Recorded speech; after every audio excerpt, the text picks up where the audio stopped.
czajnikowy.pl. Polska zima nastraja nas raczej do marzeń gdzieś w jakichś tropikach, o ciepłych krajach, na przykład o Afryce, o Kenii. W Kenii na równiku panują klimaty tropikalne. Mamy deszcze monsunowe, mamy góry, mamy jezioro Wiktorii z jednej strony, Ocean Indyjski z drugiej strony. Idealne miejsce na wczasy i idealne miejsce do uprawy herbaty, chociaż nie od początku to wiedziano. Sama Kenia początkowo była pod wpływem Portugalczyków, później Niemców, aż ostatecznie Brytyjczycy wcielili do korony w 1902 ten piękny afrykański kraj. Zaczęto namawiać oczywiście miejscowych, w sensie Brytyjczyków, żeby osiedlili się w koloniach, czyli na przykład w Kenii, żeby zaczęli nowe życie na nowych ziemiach. No i tak się stało. Próbowano uprawiać tam len, kukurydzę, kawę, a także herbatę. Troszeczkę znamy ten scenariusz już ze Sri Lanki, ale nie do końca tak to było tym razem, ponieważ pewien osadnik nazwiskiem Kane posadził herbatę, bo mu się podobała, po prostu. Nie zamierzał jej uprawiać, podobały mu się krzewy herbaciane i posadził je dla ozdoby. Było to w 1902 roku. Okazuje się, że spośród wszystkich upraw i wszystkich roślin herbata rozrosła się najlepiej i najpiękniej, bo w końcu była ozdobna. Tak, że inni stwierdzili, że trzeba będzie chyba się przerzucić, przebranżowić. No i zaczęto uprawiać herbatę. W ten sposób w 1918 roku powstały pierwsze komercyjne plantacje, a w 1933 roku herbata była już w Anglii, gdzie stała się wkrótce częścią mieszanek brytyjskich słynnych, ponieważ była bardzo wyraźna, bardzo intensywna w smaku. Handel herbatą rósł do tego stopnia, że w 1950 roku powołano już do istnienia specjalną komisję, która zajmowała się ochroną interesów kenijskich plantatorów. Później Kenia odzyskała niepodległość w 1963.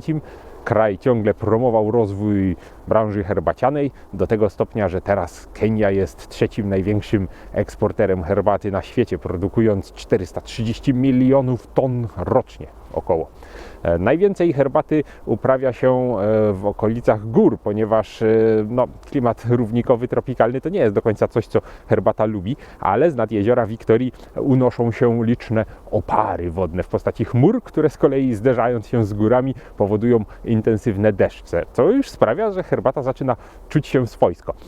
Uprawia się tam herbatę asamską przede wszystkim oraz różne kultywary, jak się ładnie mówi, wyhodowane szczepy i gatunki, odmiany, które produkuje wspomniane właśnie towarzystwo, ale także różne ośrodki badawcze, ponieważ nie ukrywajmy, herbata jest kluczowa, może nie najważniejsza w kenijskiej gospodarce, ale bardzo ważna, stąd bardzo dużo się w tej sprawie robi, powstają nowe odmiany, między innymi słynna fioletowa herbata, o której może szerzej jeszcze Wam opowiemy.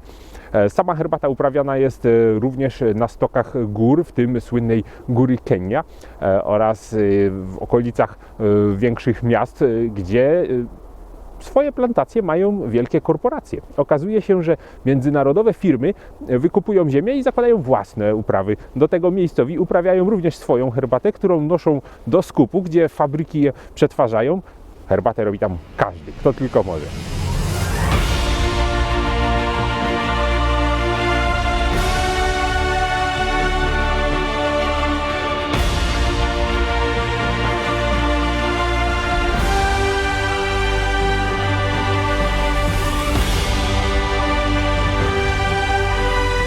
W Kenii produkuje się przede wszystkim herbatę czarną metodą CTC, czyli generalnie dość przemysłowo, ale możemy też dostać wysokiej jakości, wysokiej klasy herbatę czarną ze złotymi chipsami, ogólnie jakościową.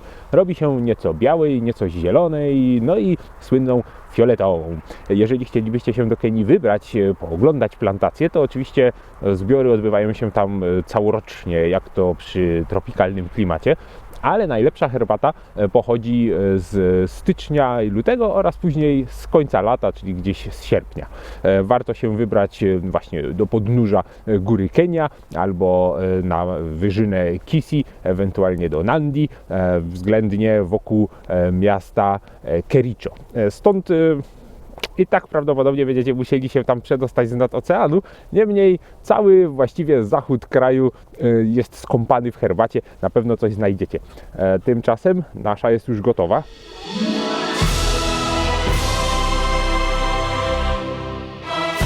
jak powinienem napić się tej herbaty. No wiadomo, wszędzie gdzie były brytyjskie kolonie, tam pija się herbatę po angielsku, czyli z mlekiem i z cukrem. Tak oczywiście się pije tradycyjnie w Kenii, ale właściwie to ona smakuje bardzo dobrze również czysta. Czego się spodziewamy? Czasem nut cytrusowych, czasem lekko słodowych, na pewno bardzo wyraźnego, intensywnego naparu. Jest wysycona i esencjonalna, stąd pasuje do mleka, ale jest też świetną opcją śniadaniową. Czegoż można więcej chcieć od czarnej herbaty, zwłaszcza w taką pogodę. Do zobaczenia na czajnikowy.pl i w Kenii.